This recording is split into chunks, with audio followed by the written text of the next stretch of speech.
22,000 পরিবারের পিঠ দেওয়ালে ঠেকে গিয়েছে। আমাদের সহজ সরল জাতির কাছে, সরকারের কাছে, প্রশাসনের কাছে আমাদের দাবি একটাই, ক্যাটাগরি আমরা দুইটা চাই। 22,000 পরিবার আমরা সম্মানী ভাতার আওতায় আসতে চাই। এটা এক কথা যদি বলি, এটা জাতীয় লজ্জা। কারণ আমরা এত বড় একটা স্বৈরাচারকে রক্ত দিয়ে গুলি খেয়ে হটাইছি, এখন আমাদেরকে ক্যাটাগরির নামে বিভক্ত করা হচ্ছে।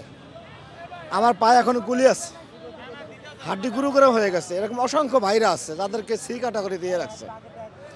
আন্দোলন যখন আমরা করেছি তখন তো কোনো ক্যাটাগরি অনুযায়ী করি না ভাই। তারপরে যদি করতে হয় সর্বোচ্চ দুইটা করুক, একেবারে গুরুতর যারা আর একটু কম গুরুতর যারা তুলনামূলক, তিনটা ক্যাটাগরি করেছে। তার ভিতরে আরও অন্যায় যেটা করেছে সরকার, মানে অবিচার করেছে। এ বি তাদেরকে মাসিক একটা ভাতা দেবে, সি ক্যাটাগরিতে তাদের কিছু দেবে না, তাদেরকে পুনর্বাসন করবে, চাকরি দেবে, কবে দেবে তার তো কোনো ঠিক নেই।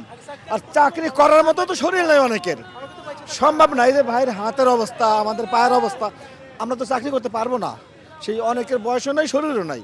সুতরাং সবাইকে সমানভাবে দেখুক, সর্বোচ্চ দুইটা ক্যাটাগরি করুক, বৈষম্য দূর করুক। এই বৈষম্যের বিরুদ্ধে তো আমাদের আন্দোলন। এটা তো সরকারের গাফিলতি অবশ্যই আছে। সরকার আমাদের বিষয়ে এতটা সিরিয়াসলি চিন্তা করে নাই। সরকার কোনো মতে একটা চিন্তা করে কোনো মতে একটা কাজ করে দিছে, একটা তালিকা করছে, নিজেদের ইচ্ছে মতো একটা ক্যাটাগরি করছে, যার জন্য আজকে আমাদের রাস্তায় এসে বসতে হচ্ছে।